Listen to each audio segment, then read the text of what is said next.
There it is, a brave little army in your pocket. The first Smokes platoon. 20 brave souls standing in salute, ready to step into fire for you. I'm not gonna do it. Already you regret it, looking at the pack. But don't worry, you can come back to this later. The army of Smokes is honorable and faithful to you. You have your entire life to return to it. You've passed up your chance to start smoking cigarettes for now, but don't worry. The option to start smoking becomes available again in 3 hours. I will not be smoking today, my good tutorial.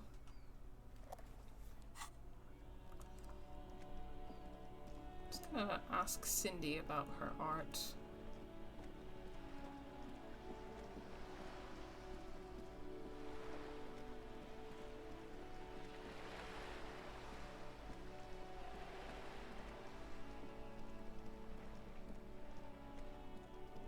Cindy?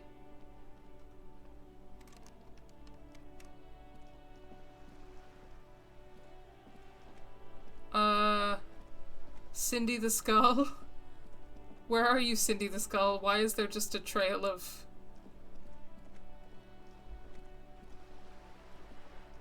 blood and fuel oil? Hopefully we'll see her later.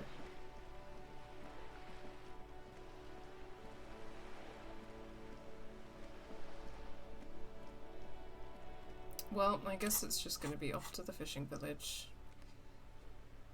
Go to the island. That's all I've got left.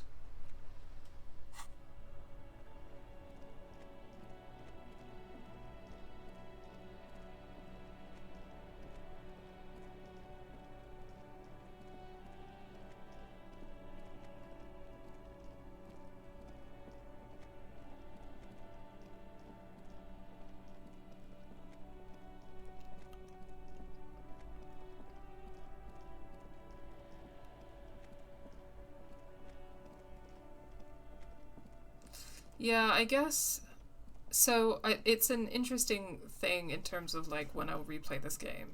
Like I did want to have an experience of it on stream where I'm just kind of experiencing it for the first time, and I didn't want to like, I know we did some save scumming and stuff, but I just wanted to experience it myself, so I don't mind too much that there are some like missed opportunities or mistakes that I made in this playthrough, even though it would have been nice to see more content on this stream.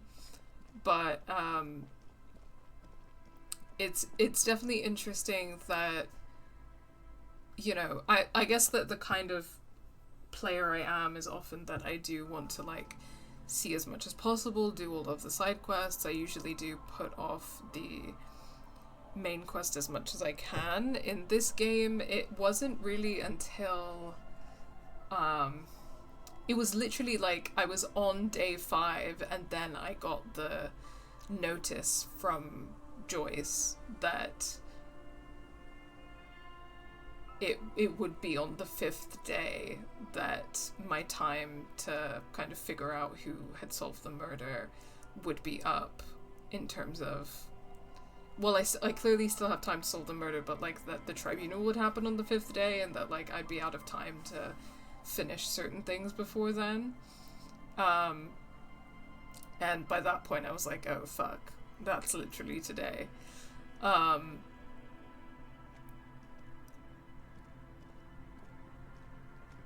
Completionist, yeah, I think in a way I am kind of completionist. I don't really mind it about getting like trophies or like 100%ing everything in terms of like finding collectibles or anything like that, but I am kind of a completionist with regards to like story stuff. Like I want to see a lot of the content and a lot of the different ways that things can go.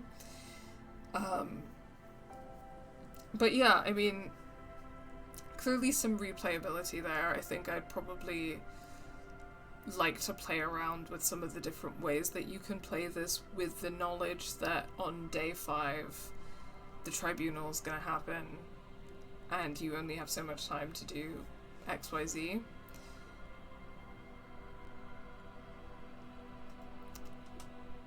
You should ask the owner before you take this boat to the island. I was just thinking that. Officer, what happened? You're limping. Why are you limping? You look terrible.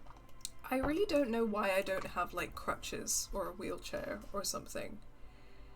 But whatever. You're not limping. You're you. She sounds almost disappointed with you, reprimanding you for falling and hurting your knee.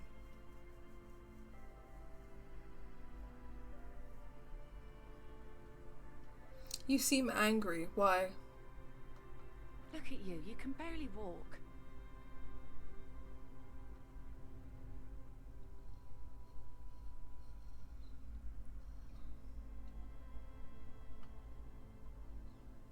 Some people hurt me. Is this from the shooting in town? We heard gunshots. Not that we don't hear gunshots all the time, but they were closer than usual. There was an exchange of fire on Rue de Saint-Guylaine. It's nothing to be worried about, madame.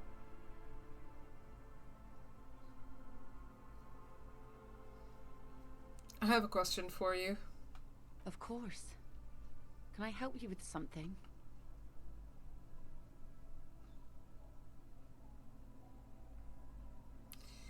We need to get to that island. I'm still not going to ask her on a date.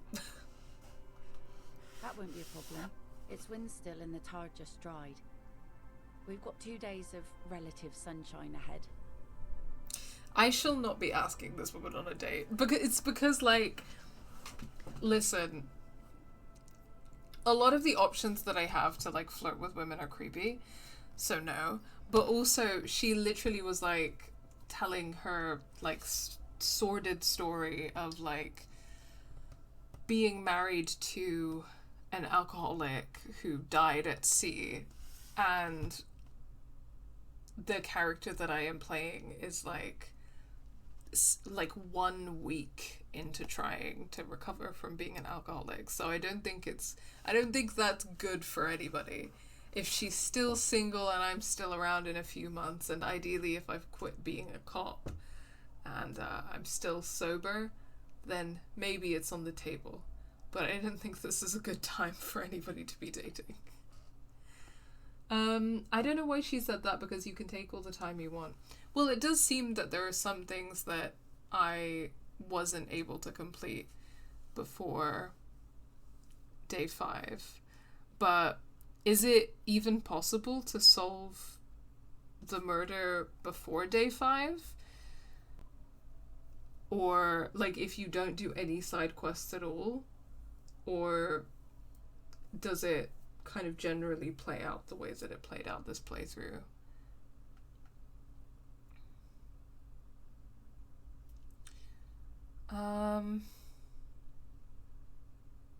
Can we borrow your boat? If you promise to bring it back. And no scraping the hull. I just got it nice and yellow. And no drinking on the boat. And no joyriding either. Of course, ma'am. It's only for a day or two. Official police business.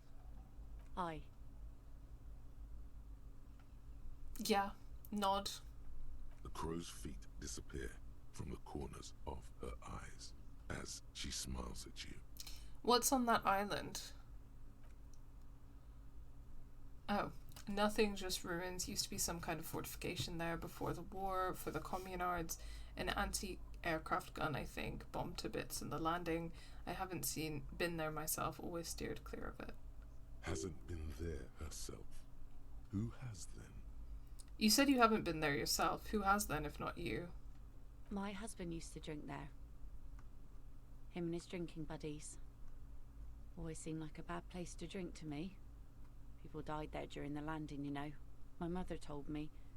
This must be one of the many fortifications that was used in the dying days of the revolution against coalition forces before they took this city. There is no time limit, really. Like, in general, over the game, there's no time limit, but there are certain things that if you don't complete before the tribunal, you won't be able to complete them, kind of thing. You just run out of stuff to do. Oh, okay. Interesting. So, Is there like an ending of the game per se? I imagine there is, right? Like surely there's a point where it like rolls credits. The tribunal happens after you go after Ruby. Yeah, so going after... Oh! So it doesn't necessarily happen on day 5?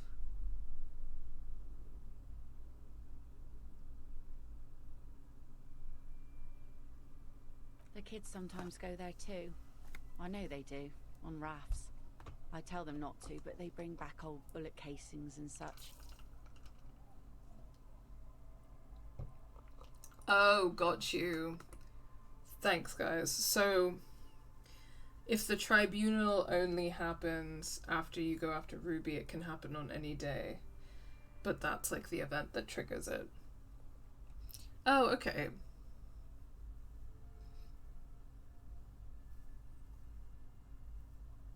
Interesting. Maybe there's a way that I can, I'm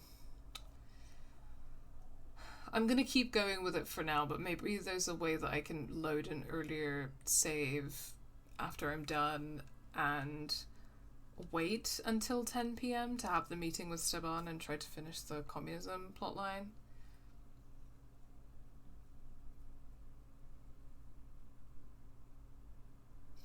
Okay, sorry, what were you saying, Lillian?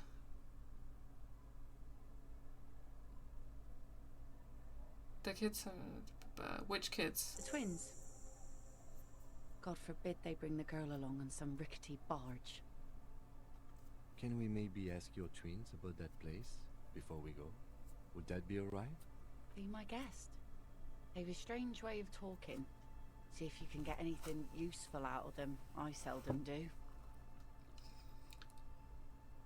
Joyce is more like guesstimating. Okay, gotcha. Thanks for explaining that, you guys. 2 days of sunshine. I just got a bacterial infection. I'm sad to hear that. Take care of that with Ether, will you? Don't get too many RCM men round here. Be sad to lose the first one. That's cool. You boasting your bacterial infection like that. Is there anything I should know about getting there? Well, most of it's sunken. Underwater. That means concrete underwater. Cut your boat if you're not careful. Be sure to enter from the south side. Water's deep there. Aye, aye, Captain. Thank you. We'll use your skiff to get there then. Please be conservative with the fuel, will you? Just filled her up, but it's a small tank. Bye. Let's talk to your twins before we go, shall we? The scruffy-haired little boy kicks a stone while the other watches him do it. Okay, kids, you've been to that island, right? On that island? The one who's busy kicking his stone points to the bay. Yes, that one. I need to know what's there. That's, nothing. It's just a seafort and some plants. You can take a raft there. It's great. And we make a fire. We make a fire. Mm-hmm. Gather the sticks for the fire. And bullets. Or not real bullets, empty bullets. Bullet shells. There are a lot of them left over from the war, but this could be important. You mean shells? I don't know what these are. What then? They're lights. The fire guy comes and asks us to put the fire out. They must mean a human being on that island, but it's cut off. Someone lives on that island? No. Yes. Let's go with yes. The lieutenant raises his eyebrows and whips out his notebook. Why is he the fire guy? Because he asks to put the fire out. Why does he ask you to put the fire out? I don't know. He doesn't like it. He don't like people to be there. You shouldn't go. Yes.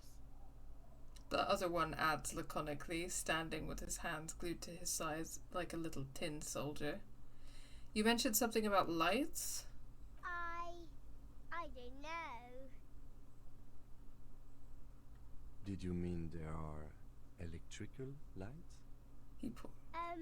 Yes. He points to the street light. Is there anything you could tell us about this guy? Age? Does he live there? No, he doesn't live there. I don't think. No, he lives there. Been there twice, 2 times. He doesn't live there. He isn't there sometimes. Anything else? What does this guy look like? I don't know. How come? We ran. He just yelled we shouldn't be there. Your father used to go to that island too, didn't he? Our father killed himself. Don't say that, he didn't. His brother punches him. The boy's eyes well up like he's about to start crying.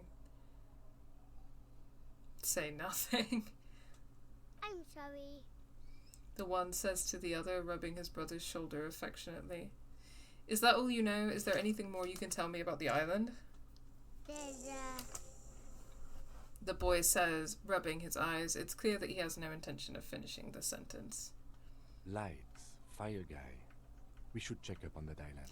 Bye-bye, kids.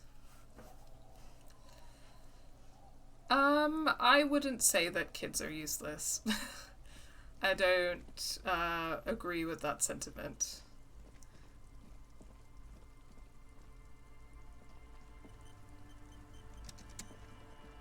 And that's why I'm not going to say mean things to the children. One of the options is obviously to tell them that children are stupid. I'm not going to say that because I don't believe that, and I think that's a nasty thing to say.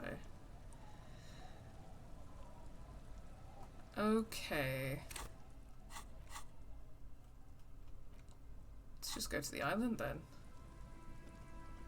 A skiff with a small steering engine in the back floats on the calm mirror of the sea. Its 2 seats are empty. Once you get in, that's it. One pull of the starter handle, and you're off into the bay. A strange trepidation comes over you. Are you sure you want to go now? Have you made all the necessary preparations? Closed all your accounts? Remember what the net picker said. It's a small tank. You won't be going back and forth on this. Okay, I'm not ready yet. Let's just, I want to poke around the docks before we commit to anything, actually. And I'm just trying to think if there's anyone else I should talk to before I go. But I do want to see what's going on with the docks, because they said that the area's on lockdown. And obviously the scab leader isn't going to be there anymore, so I'll be interested to see what changes.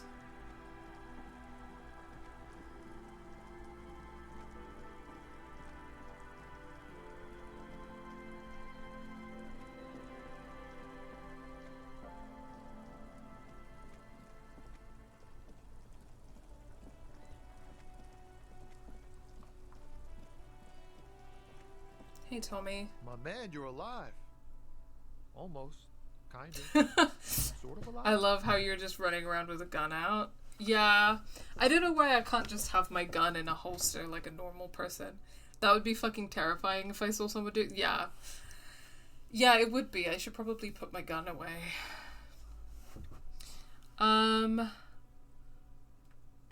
Alive and limping. Man, what a day.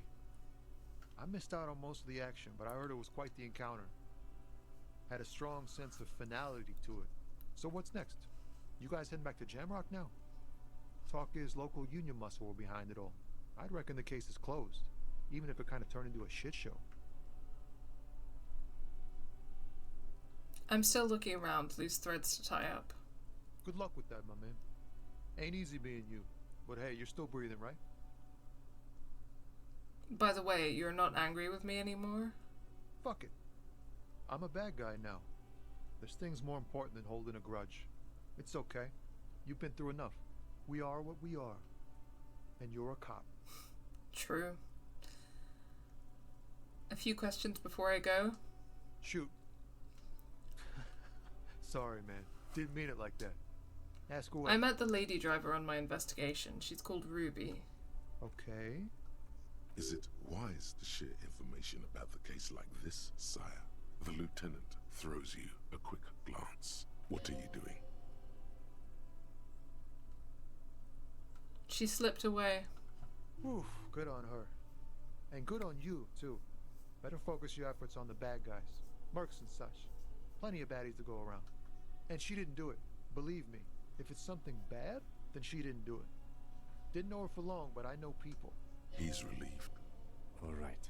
That's enough sharing details about the investigation for one day. You know you can fast travel? I didn't know that I could fast travel. How do you fast travel?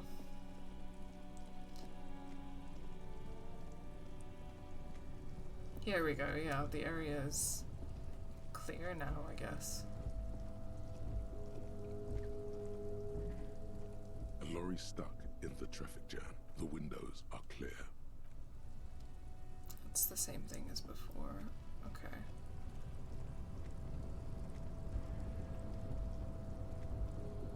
Hey, mañana.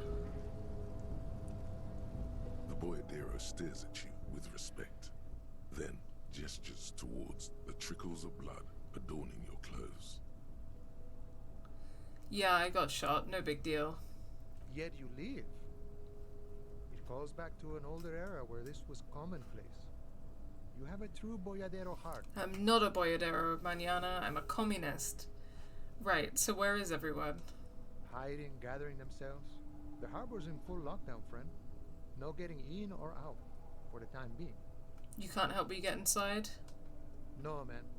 Not today. Today is war. He says it matter-of-factly, like it's no big deal. What's gonna happen next? Time will tell. I'll tell Evrard you dropped by. I'm sure he'll be glad.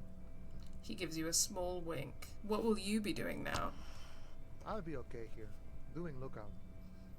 Quite the sight, aren't they? Getting to like that red I am. He surveys the red flags draped from the harbor gates. Don't worry about me. I live to alleviate the worries of our brothers. See if any insane killers turn up. Then I'll run. And live. I'm sure you'll do good. You know it, friend. He smooths his mustache with his hands. Right, okay, so I probably can't go up here anymore.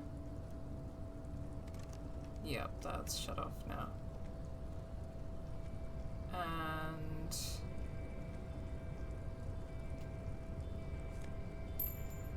Measurehead is gone.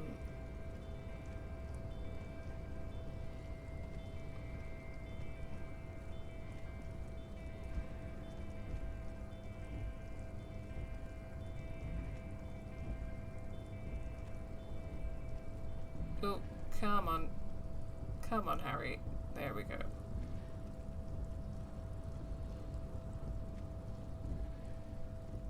Racist lorry driver is gone, I guess?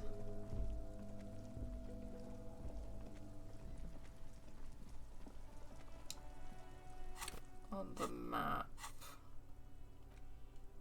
Oh. You're right. That took me way too long to figure out. Thank you for the pointer. Have to be standing in an approximate spot to enable fast travel. Okay. Yeah, can't think of anyone else that I want to check up on after that happening. So let's just go to the island, I guess.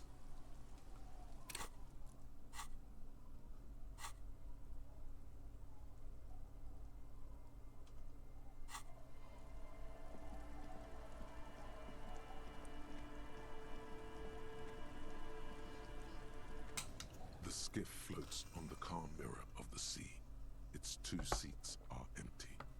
Once you get in, that's it. One pull of the starter handle, and you're off into the bay. A strange trepidation comes over you. Are you sure you want to go? Have you made all the necessary preparation? Closed all your accounts? Remember what the net picker said. It's a small tank. You won't be going back and forth on this. Yeah, it kind of seems like everything's gonna be fine. And I've done as much as I can otherwise, and I can't think of anything else I want to do before I go, so yeah, let's go. Get in and ride to the island.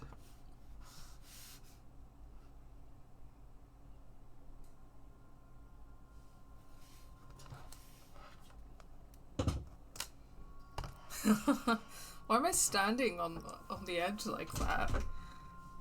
Shouldn't I be sitting down? Like, I got shot in the leg.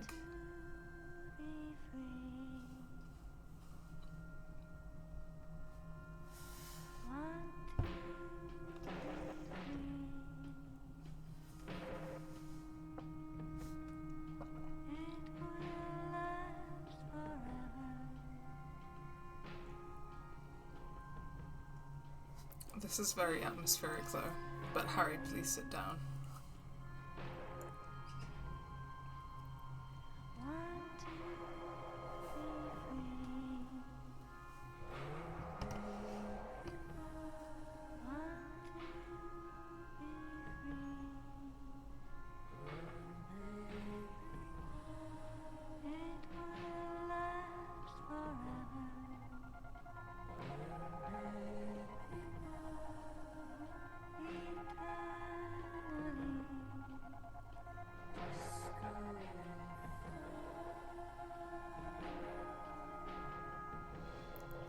I guess maybe the island is Land's End, quote unquote. Like, that's one of the places that we were told to search that we couldn't access yet. Or no, Land's End was different. I don't know. We'll find out.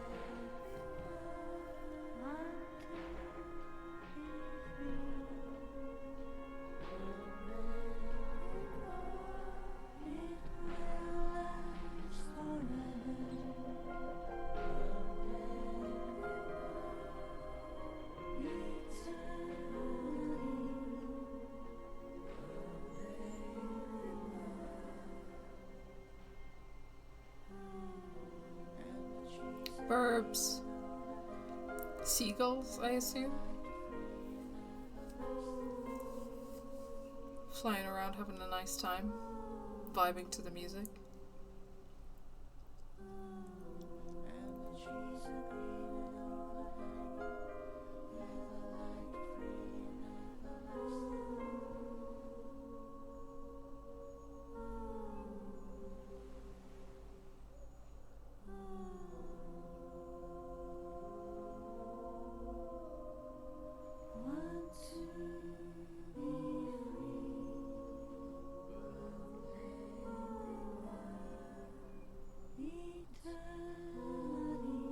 Okay, that wasn't super far away. I was wondering if it was just gonna, like, fade out and then load at the new place, but that wasn't actually that far away.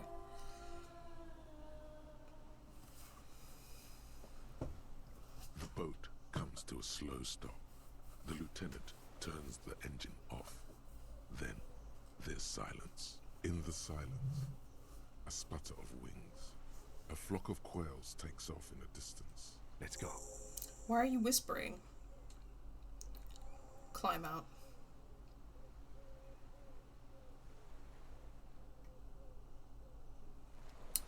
We made a makeshift bridge. The bombs were powerful enough to break the foundation.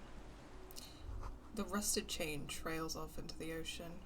The chain trails off into the ocean, connecting the island to the supply depot on the coast. Point to it. This leads to the depot in Land's End. Yeah, okay, so Land's End was that spot. Back on the coast. Ah, yes, so it seems. What do you think it was used for? For bringing munitions to the island, maybe? And supplies? You could also lock the bay when you raise the chain. Lock it from whom? From enemies. Enemies of the commune of Revachol.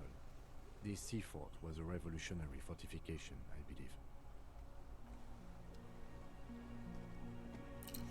It's me waving my gun. These tires are falling apart. They're at least 50 years old.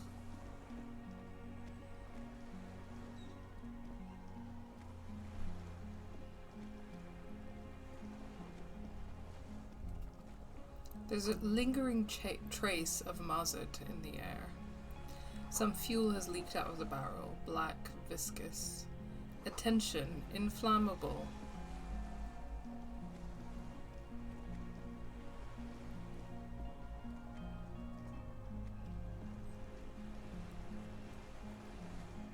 This barrel says ICM. You see a star with little specks in it. No way to get up there. The stairs are gone. I can't really seem to walk past there either. ICM? This feels familiar somehow. Kim, what is the ICM? Insulindian Citizens Militia. It's the official name of the Communards Army. The black and white army of the revolution. Okay, well, it's interesting that that's similar to RCM or Revachol Citizens Militia, but obviously like a communist militia and a police force are two opposite things. Sounds an awful lot like. RCM, it sounds like RCM, Revachol Citizens Militia. It does. Why? The RCM may descend from the ICM. Okay, May? It's impossible to say. It was chaos after the war. The name was good for getting people to join us. Revachol West was mostly workers and criminals.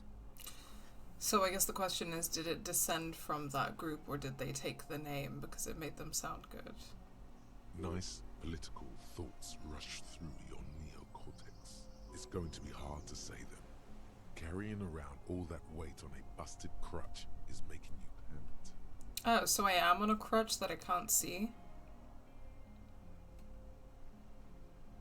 Just catch your breath. This is better preserved than the others. You can still read the sign. A white star. Yeah, communist symbol, right? No, an upside-down star. With its horns in the sky, the symbol of the commune. Are those speck stars too? No, that's the uninhabited archipelago. A DeLorean-era symbol of Insulinda, known as the face in the sea. Looks old. What's it still doing here? After 44 years? That's not nearly enough to hide what happened here, Lieutenant Gefreiter. One of these barrels was still leaking fuel, as you saw. The city is full of things like this. Old bullets, guns, fuel. Okay. Interesting.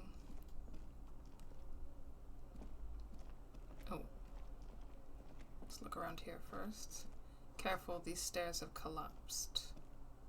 Okay, so I can't really go down there. What's this?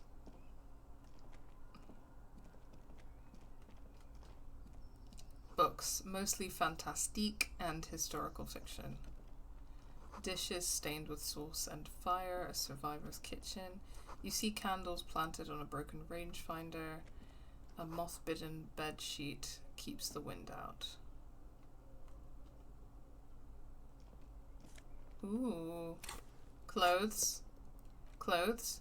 Clothes. Fawn Arrower shirt.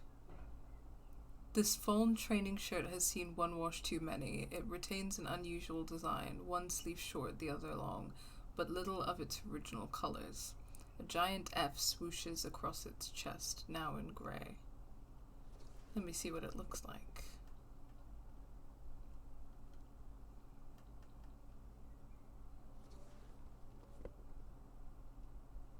Right. Interesting. That really is just like a one-sleeved shirt.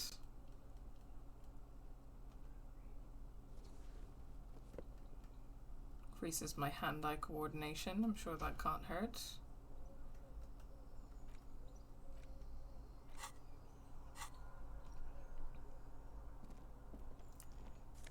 And a new scarf. +2 empathy, -1 composure. Army surplus winter scarf. This towny old scarf itches when wrapped around the neck. It has humanitarian aid written all over it. Yet you know thousands all over the Isla are suffering the same fate as you. The fate of uncomfortable army surplus scarves.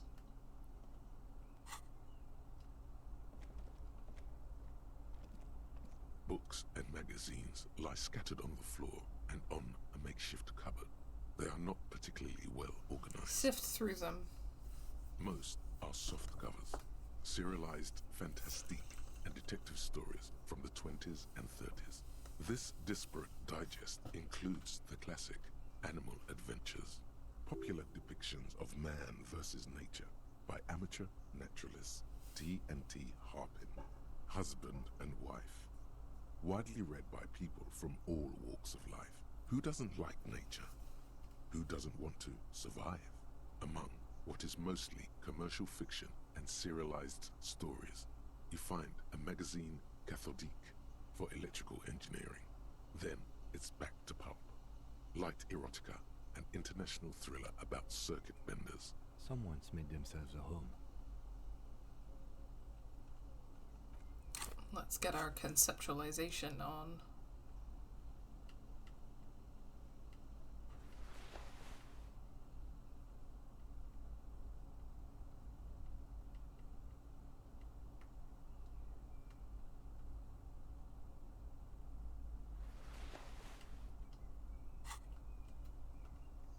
Soft covers, serialized fantastique and detective stories, Animal Adventures, a magazine for electrical engineering, and an international thriller. Also, light erotica and some historical novels from the century past.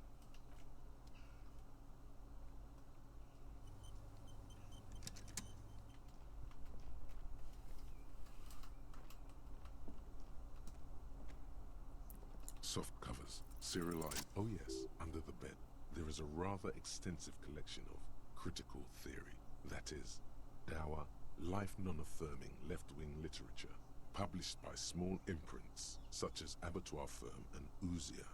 It's not exactly like reading.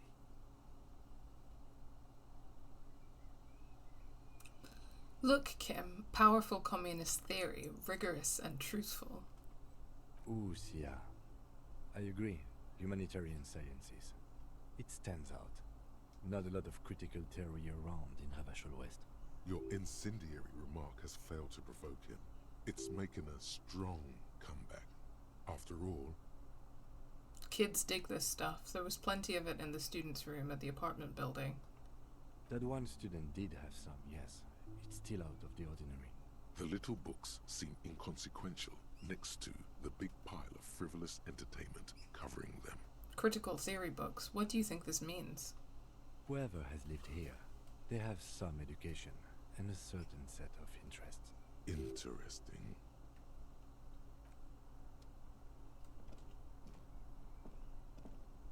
There's a greasy old spring mattress in the corner, resting on piles of soft-cover books. White linen and a pillow are visible under a worn-out caracol blanket. Someone has been squatting here. The linen is fresh, recently washed. How recently? You force the rest of the sentence out through pain, thick as molasses, no longer able to hear yourself speak. You know, officer, you can rest here if you are feeling tired. I will keep watch. You could use some rest for what's ahead. Maybe a little shut-eye, just an hour. You face the concrete wall. There's less light there, in the dark corner. Like a dog, you lie there. Curl up with your knees close to your chest. The blanket feels cold. The entire room does. Concrete and cold. Minutes pass. Half an hour maybe. The sounds of the sea beyond grow distant. Your eyelids close. Until you feel yourself standing up in the darkness, right next to the mattress. Slowly, the world begins to hatch from the blackness. It's evening. Sleep.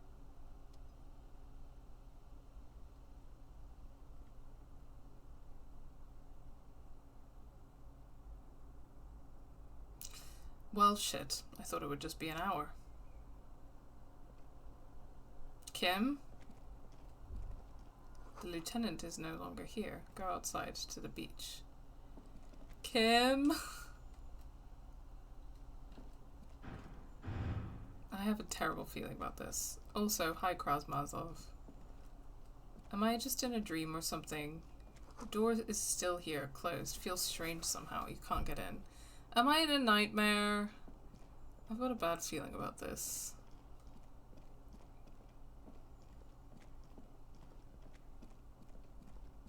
Kim?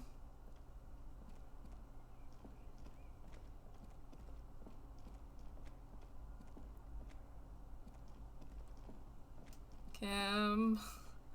I can't equip my flashlight or anything. And I'm scared.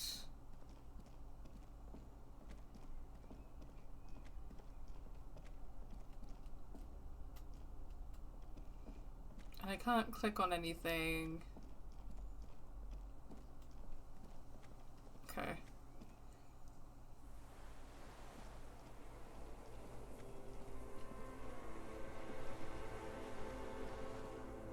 Kim?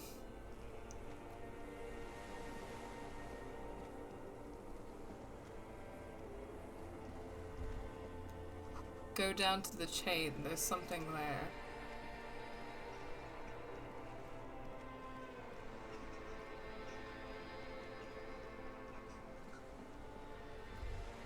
Walk into the water now. I don't wanna. You see her footprints on the water. Further. Oh, yep, I'm in a crazy dream. Dolores Dei, the innocence of humanism, internationalism, and the welfare state turns around to face you. She has an airship airbag in her hand. She seems to be in a hurry. Wow, okay. Humanism, internationalism, and the welfare state, huh? There's a lot to unpack there. Off to advise the Queen of Shest, most likely. This is the Holy Suzerain of Mwindi and Insulinda. Definitely not your wife. You need to talk to her. Think of the historical knowledge you could glean. I don't know, man. What is the Holy Suzerain doing here? Something seems off.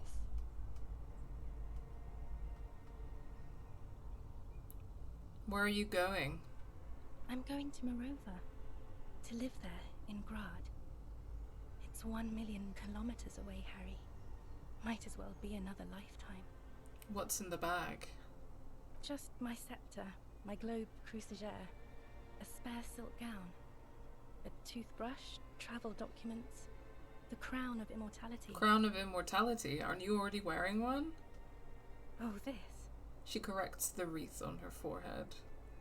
This is just a wreath. The crown of immortality is made of rarefied light, mana and raw palladium. It was passed on to me by the rulers of late antiquity. She looks at the suitcase, not knowing what more to say. Then, over her shoulder, silence. Her nuptial gown flows in the wind, wraps around her holy body. Anyway. Your skin is holy and soft. No, Harry. It's just regular skin. I'm not as beautiful as you always thought I was. Let's not get into.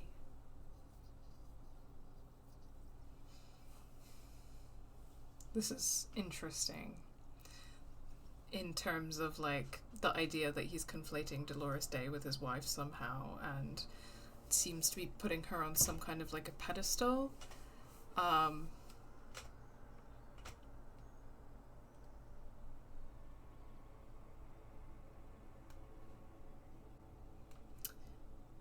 You are. None of the others are as beautiful as you. She does not answer. There's that expression again. You have to say something. All the stars burn in absolute silence. Have you ever realized? The poetry thing is not going to help. It's only going to make things worse. I really have to go. I don't even know how you got here. I'm sorry. I'm foam. All I can do is foam.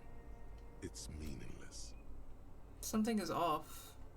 I'm sorry. I was heading to the aerodrome. I just don't have time to... She stops mid-sentence, glances to her right, then looks at her bag. She means she doesn't have time to tend to your emotions. You don't have time to tend to my emotions? She sighs, and looks over her shoulder. Also very interesting. Hey. Hey, How are you doing? I'm doing really good, actually. Both professionally and romantically. I've come to a fulfilling and peaceful period in my life. Well, how are you doing, Harry?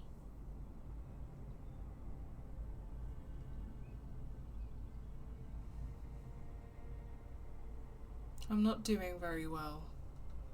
Don't say that. I know this positive thing sounds stupid to you, Harry, but it works. We all have an obligation to be happy. You too. And you will be. Now. She looks over her shoulder. This is everything I always warned you about. Can you stay for a moment? We need to talk. We need to have one more massive, epic showdown. No, Harry. No. I don't want a massive, epic showdown. I want to go to the aerodrome. I have tickets for the 10:20 flight to Morova. Really. We don't have anything to talk about anymore. Every combination of words has been played out. The atoms don't form us anymore. Us. Our love. Our unborn daughters. It's all gone. I have to go to the aerodrome. I have to leave Revachol and you. And you have to be alone. In hell. Forever. That's just the way it is. Oh God, whatever you do, don't try to kiss her yet. Not after that. You're still reeling. You'll fall over if you try now. But that's not a very good way for things to be. I get the feeling you're not really Dolores Dei, but you said I have a vast soul and you will always come back to it. Mass murderer. You're not even human. Well, this is also interesting in terms of like his relationship to his wife, because if he's kind of like conflating Dolores Dei with his wife somehow in its head, then it's not just like putting her on a pedestal, but it's also like, I guess it's kind of like the, you know, it's like the Madonna whore thing, right? Like either a woman is like pure and beautiful and perfect and whatever, like under a kind of misogynistic or patriarchal paradigm, or she is like this evil creature, like just evil, manipulative, like adulterous, like whatever. And I think here, obviously with Dolores Dei, it's like she's this image of perfection, or she's, you know, an image of evil, as far as I can tell, you know, like mass murderer, not human, like blah blah blah. I think that's really interesting in terms of like Harry's perception of his wife. I don't know if it's a good idea to kiss her.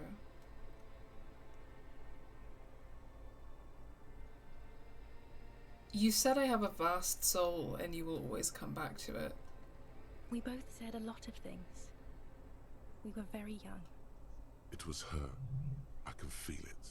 I can see it in her tender long fingers, in her wrists.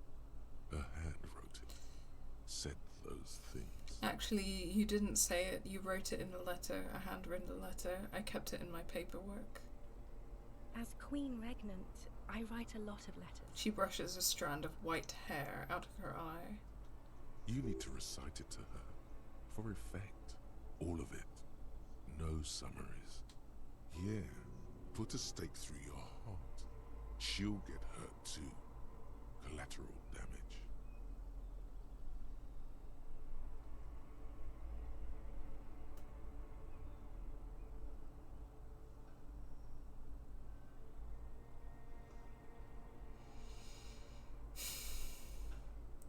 Do I just want to hurt her and myself just for the sake of it?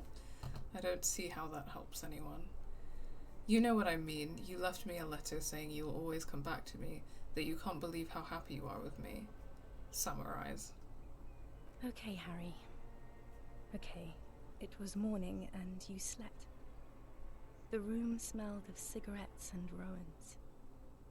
There was hoarfrost on the ground when I left. It was autumn, the first one we had together. But you have to understand, it was 1,000,000 years ago. No, it was 100,000,000 years ago. I was someone else then, filled to the brim with love for you, hanging on your every word. Oh, Harry, you were the coolest. But I am no longer that person. This has taken her place. It will devour you. Harry, I will eat your mind. Yeah, I am no longer that person. It's like he can't process that she's changed. Because, I mean, when you know people for, like, people change, right? When you know people for a long time, you're in a relationship with someone for a long time, they change. Sometimes that means that they fall out of love with you, and that's sad, but it is what it is. And obviously Harry has a lot of responsibility in this, with his kind of issues with addiction and so on. Even though that's really hard for him, like, he has hurt people. But it's like in his mind, she has been reduced to this image. He can't even like see her as a person anymore, like as a complex person. He was capable of like changing. He was capable of leaving. He was, you know what I mean? And I feel that this is kind of conveying that in a really powerful, really interesting way. The light of the video rental shines through her dress now. A DeLorean figure, cut in black, moves below. It's still her. Her legs, her breasts, her hips.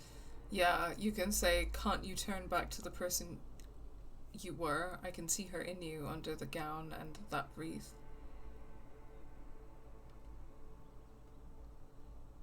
I was cool. The coolest. With your leather jacket and your boot-cut pants. Smoking in the bus stop. I wanted you to be the rest of my life that day. And you were. Some of it, at least. You were my first. My first kiss. My first time to have sex. The first and worst time I fell in love. I will always have that with me. It's a fact. But that is all it is. It's like a ticket stub, Harry. It doesn't do anything anymore. A ticket stub. Yes, let's talk about that too. Let's bring it up, the zoo. In Le Jardin, the day we went east of the river, to the aquarium first, I was sad about my mother. I don't even know why. The shimmer of the fish tank on my face, the octopuses. It was just a day then, but to think, were we there now, you could touch my hair, kiss me, talk to me about anything, go virtually anywhere in the world. Not like now. Now our interactions are limited to pain and regret. Voyager Road. I know that place. Where is it? It's here, Harry. We are on Voyager Road. At the end of it, 300 meters from the stop. We used to come here to rent videos. The house. There. You could not pay the electrical bill. It became a lightless tomb. The years you spent training for the militia, my parents' money, it was not good. Surely the alcohol didn't help either. No, that's not it. It's super easy to quit drinking, and it has no effect on human relations of this kind. Obviously, that's, yeah, not true. Were we drinking? Everyone has a little glass of wine every now and then. I certainly do. It's a queen regnant thing. I don't think it was the alcohol. was inevitability. See? If you drank with her, you'd be cool again. If you drank with her, you could have sex on alcohol. Yeah, I think the alcohol probably had something to do with it, though, right? I don't super want to say this, but I'm kind of curious to see how it plays out. So I'm gonna say, can't you turn back to the person you were? I can see her in you under the gown and that wreath. And my crown of immortality? No. You scared her out of me. With your crying, the awful time we wound up having. And the cheap rental flats you could afford. Can't you see? I can never think you're cool again. I can only think that way about new people. A cheap rental with mold on the walls and the tap dripping. Okay, interesting. In terms of like the class element. Cheap flats. So the rich man took you from me. Yes, I have found someone for whom I can feel the same. A copy of my love for you, only this time he is careful and rich. He will not lose me. It will go somewhere, it will grow. Harry, do you notice how none of this is very funny? What did you mean by grow? She smiles mysteriously, looking east, then turns her gaze back to you. The smile is gone. Yeah, interesting. I mean, obviously it's not like... It's not necessarily like his fault that he's poor, right? But his responsibility in the situation is like, you know, the drinking and the like way that he treated her, and not kind of like trying to make the situation better in some way. But I guess, you know, if we're looking at her as obviously like a three-dimensional person, which is kind of something that he's struggling to do, then obviously that means she has flaws as well. So I don't know, like, but is this his projection of like thinking that she left him because he was poor and not because of the other, you know what I mean? Because this is in his head, so how are we supposed to kind of read some of these statements? Like the statement about the alcohol, or the, you know what I mean? Yeah, I don't know. But it is interesting that she left him for someone like rich.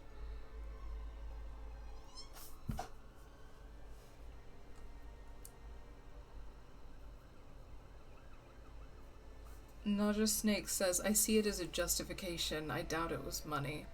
Yeah, I can see that. I can definitely see that. I could see, you know, this is in his head and he's trying to, like, he's kind of trying to somewhat absolve himself from responsibility in the situation. And he's kind of trying to blame her for changing, or for wanting something different, or for leaving him. Like, did she leave him for a rich man, or is that like something that he's making up or misinterpreting, or, you know, what's going on there exactly? And my assumption, I guess, is that we're never really going to get his ex-wife's perspective on this situation. All we have is like the image or the idea of her in his head, which tells us a lot about him, but it means that we'll never really know her as a character, which is, yeah, interesting. What now? What happens now? What is the next thing we talk about? Is there really anything left? If not, we can always repeat one of the things we have already talked about. Talk about it again. If you do not feel like doing that, then you should let me go to the aerodrome. I get the feeling you're not really Dolores Dei. I don't know what you mean. Dolores Dei. She looks at you quizzically. It does not seem like a mystery that she wants to get into.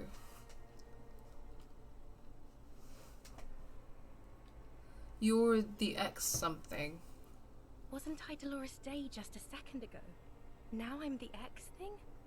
You're confusing me. Look, I have to be at the Lausanne Aerodrome at 10:20 p.m. I still have a light rail to catch. I haven't even bought the tickets yet. We all told you. Everyone warned you. Who, everyone? Everyone. Literally all of you.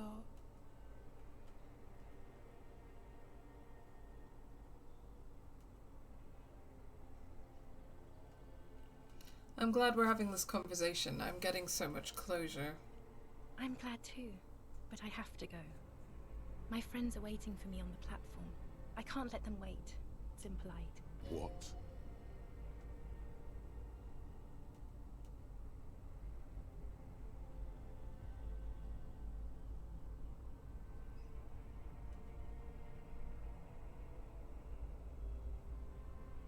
Yeah, obviously I'm not going to be a hissy baby about it. This is so grotesque. It is. Useless. The evening wind blows in as she says the words. Her gown wraps around her like a white flag.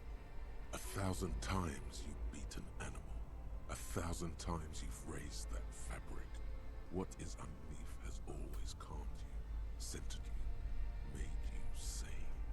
In your mind, you could still climb inside her bed. Still the only man. Your point to your head, the morning. The morning? I don't understand. No, I meant mourning. I'm grieving, but you're not even dead. Oh my god, Harry, stop. I don't want to hear anything about the morning. Mourning someone who's still alive. Any of that.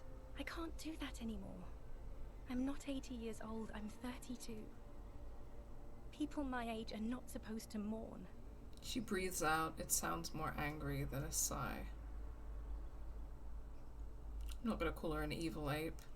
On second thought, you're Dolores Dei, Queen Regnant of the territories of Mundi and Interlinda, and nothing else. Yes, Harry. I am.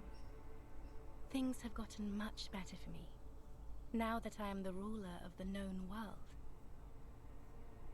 Oh god, it's already so late. I have to go, Harry. A tiny golden watch with red straps around her bony little wrists. That's not a very good way for things to be. It's not, but... But what? Tell me there's something good. I don't know why I said but. There is no but. That's it? That's it, yes. We've talked about it a million times. You will get over it, just like I did. People do. Things will get good for you again. Where in hell? Stop. You're only making it worse for him. You never help with anything. Maybe. I think I've reached the end of the investigation. See? It just takes some time. For you, I think it'll take something like 20 years, maybe. It was hard for me too. I used to think I couldn't live without you. She looks you straight in the eye. Her irises are light blue, flecked with green. But I can. It's not. It's just not possible. It's like eating rocks. You just can't do it.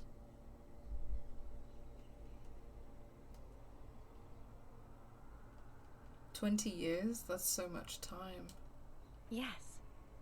It only took me 1 year, maybe 2. Phew. So you felt that way once, that you cannot live without me. Yes. But that time is gone now. So very gone. With all my strength, I can't. It's like eating rocks.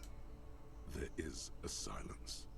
She looks at you, then over her shoulder, then corrects the wreath on the dome of her forehead. As you talk, it feels like chewing on gravel. Granite, steel bars. Okay then, super okay. I still have other things I need to know.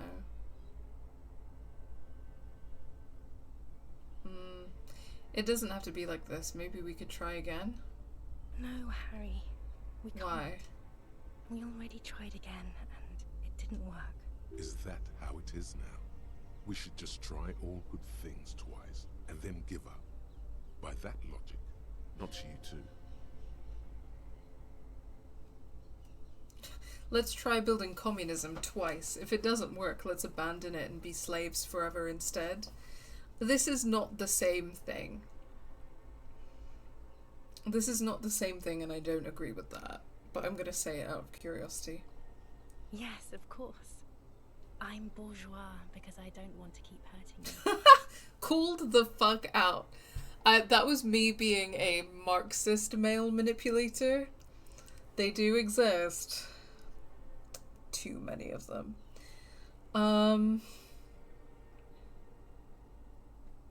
What went wrong when we tried again? I could do it better.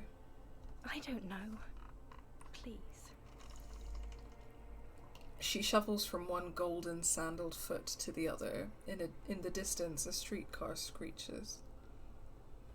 Why can't we be together? Harry, we can't be together because you're insane. She avoids turning them to you.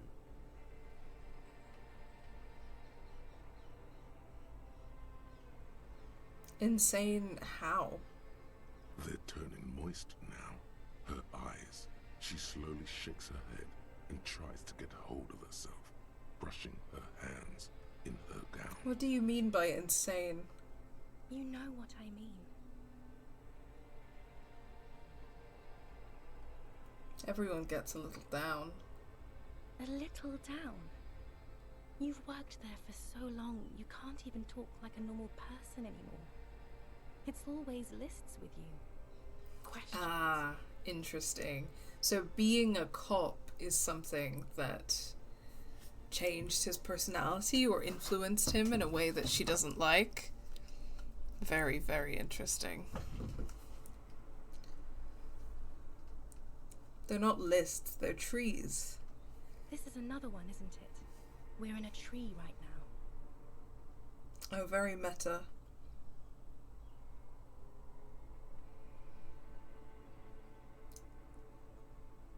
Yes, but it's not possible to talk without trees. It's not just the lists or trees or whatever. You get sad, Harry. Too sad. People can't get that sad. It's impossible to watch. Other people get sad too, but not like you. You stay down for years, and then you start beating things. You get violent. In conclusion, you're ill. You're an old, insane man. And you have to be in hell until the end of your life. And I have to go to Morova. What's interesting as well is that she said that she's 32. And I don't know how long they were married for, but when we were trying to determine his age, it seemed like he was at least like 40. So it's entirely possible that she was very, very young when they got together and got married and was very... I mean, she said that she was his first, like, everything. That she was, like, an impressionable young girl and he was a much older man. And that's obviously dodgy.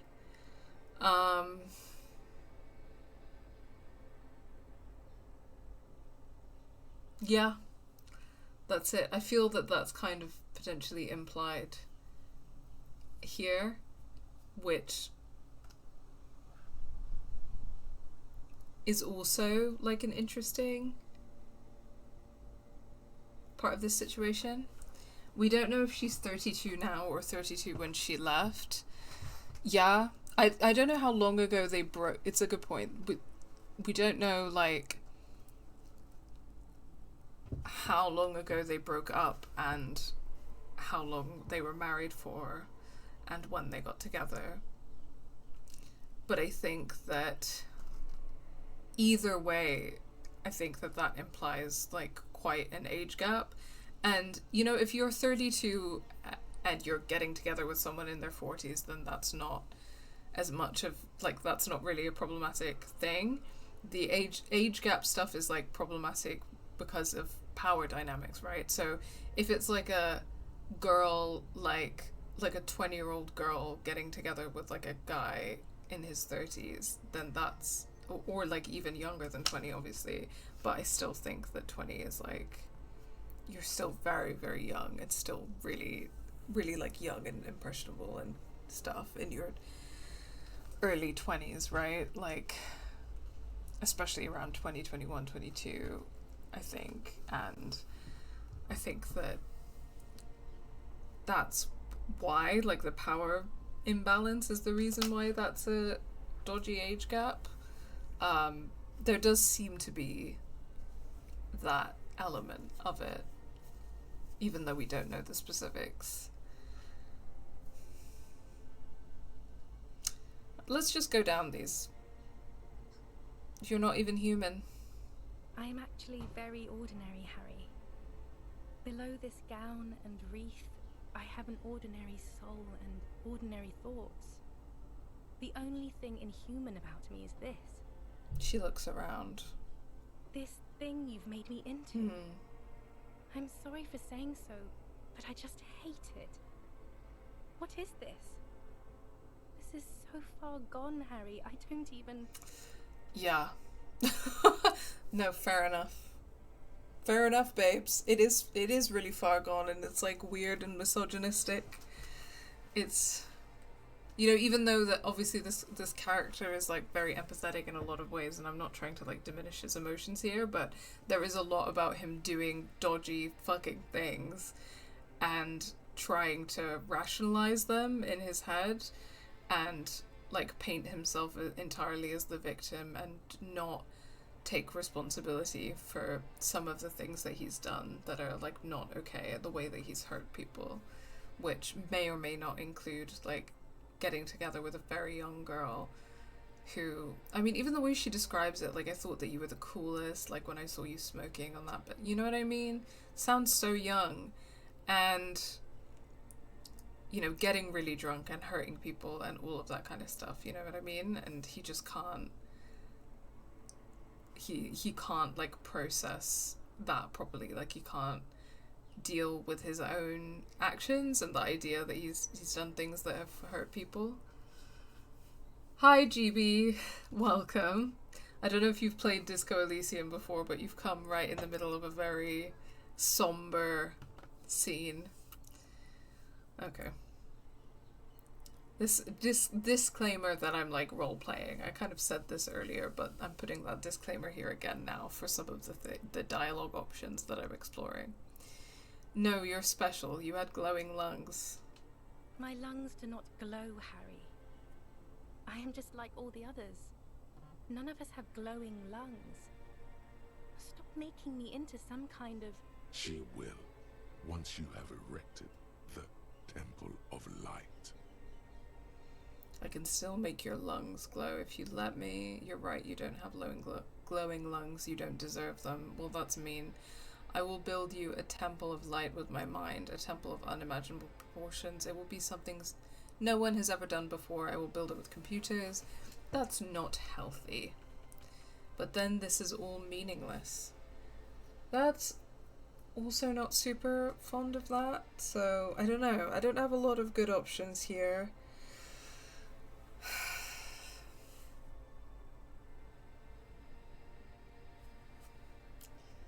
Then this is all meaningless. It is.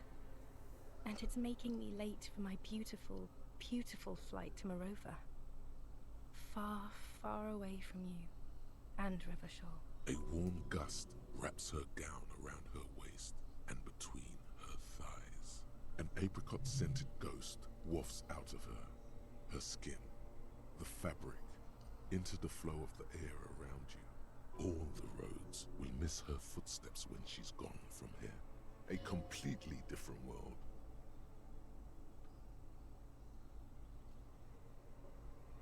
I miss you so much. It'll pass. Everything does. Mass murderer! That is very contested by modern historians.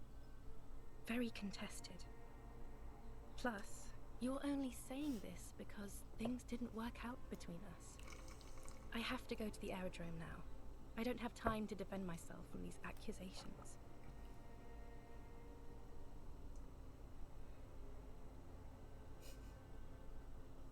Would you say you haven't behaved like a mass murderer with me? I think that's crazy, like feeding into that level of victim complex. You're right, I'm sorry. You're soft and good, not a mass murderer. I'm not that either.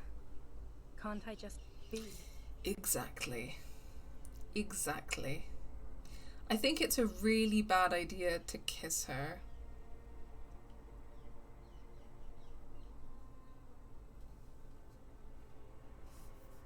But let's see what happens.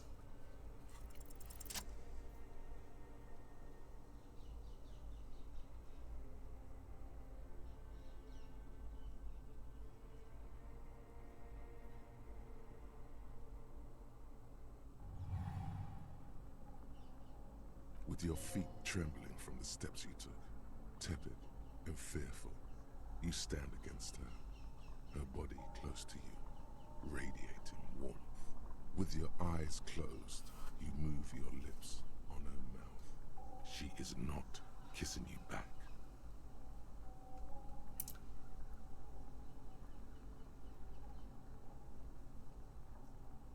Well, this is uncomfortable.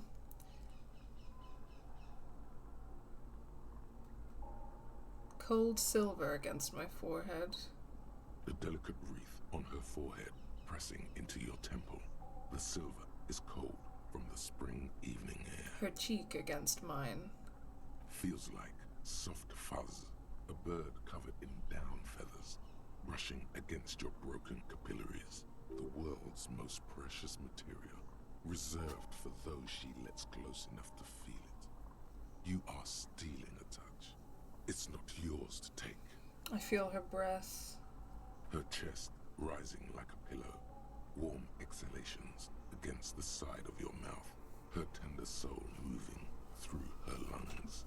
Hidden, distant, kept safe from you. But I succeeded. This was not about failure or success. This was always going to be horror. I should not have suggested it, and you should not have listened to me. You're right, suggestion. I'm gonna leave it at that. I'm not gonna try to do any more of this. You're not kissing me back. The moment is ending. She is going to move her face away from yours. Well, that was really uncomfortable.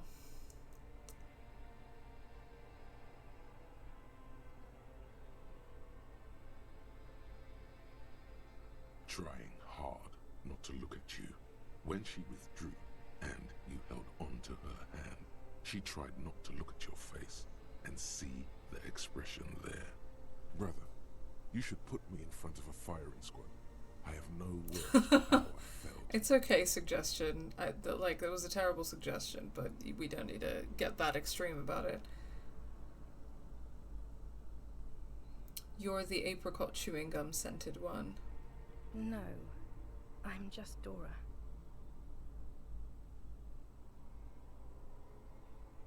You didn't kiss me back.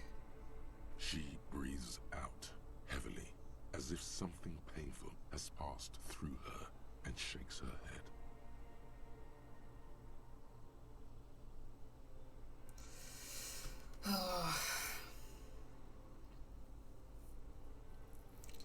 I don't think I needed to do that, and there's nothing to say. I shouldn't have done that.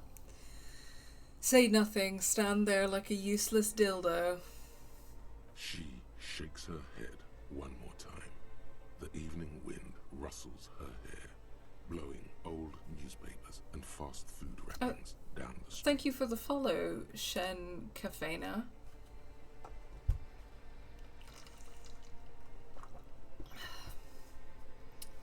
Great time to be joining.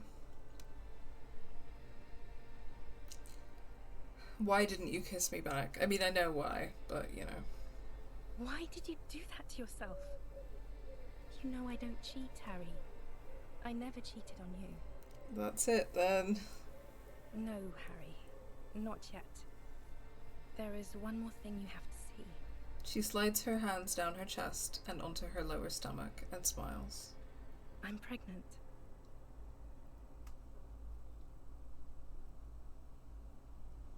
It's not mine. Of course not. She looks down at her belly, then up into your old eyes. It's also emphasizing how old he is, you know what I mean? Like, it's emphasizing how old... Like, keeps referring to him as, like, an old man. And by contrast, she is this, like, young, beautiful, like, quote-unquote pure thing.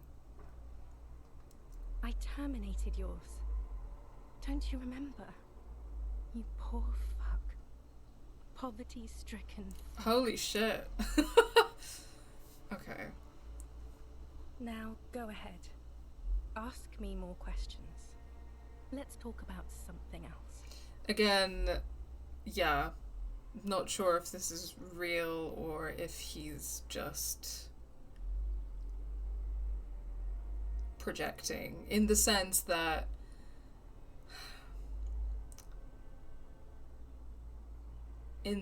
we don't know if she's like with a new guy and having a baby with a new guy,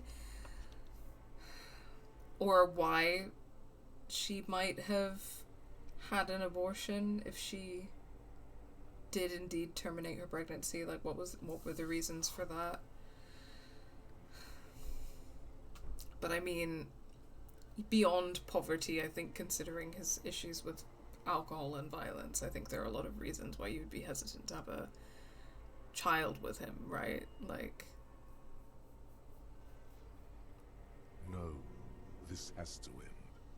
Do the last one. More questions. Ask more. Don't go. I have to, Harry. Really, I've already missed the 8:30. I'm gonna go now. I was wrong. You don't have power over her anymore. You shouldn't have said that. I am wrong about everything. You should go on without me. Who said that? That's different to the text on screen, which is authority saying you have sworn a holy oath, Harry. She herself begged you not to let go. Yeah, well, she did that like when she was basically a kid, you know what I mean? We can... And also she's allowed to change her mind. Can't we have a coffee first? What is there to do in Morova? I swore I wouldn't let you go. Okay, I understand. Nod silently like a martyr. Okay, I understand. No, you don't. You're just being a martyr. And I'm really going now. The time is up. I must be on the 10:20 flight. Will we ever see each other again? I won't see you, but you will see me. How can that be? Oh, Harry.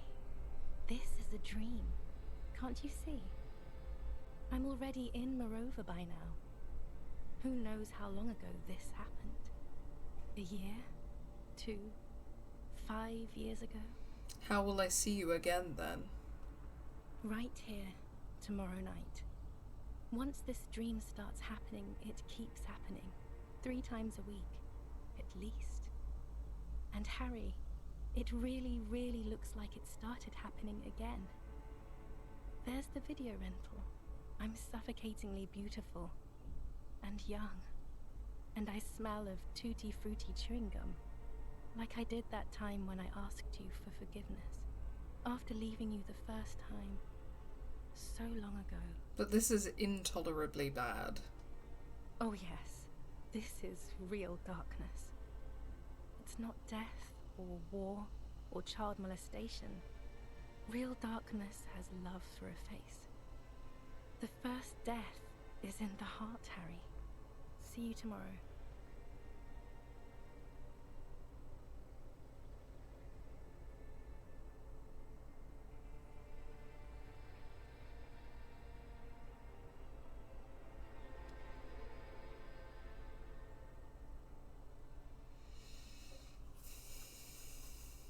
Well, fuck. You're up quick. How was your sleep?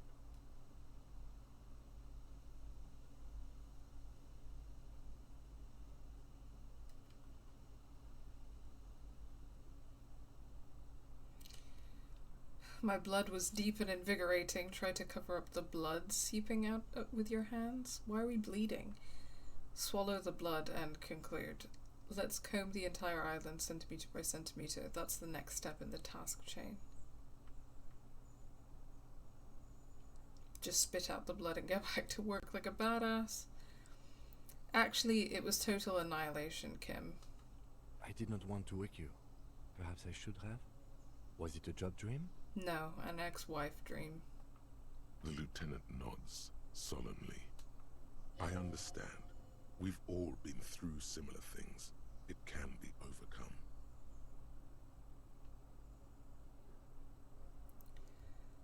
Let's solve the fucking case.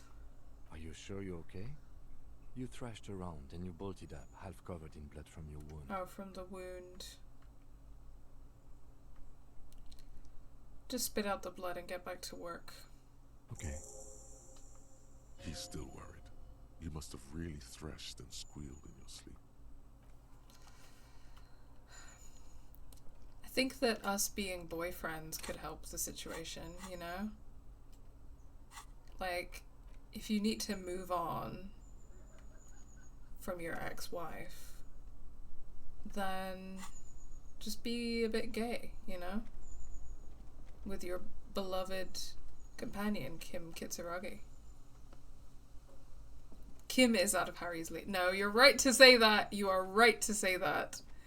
Kim is out of Harry's league.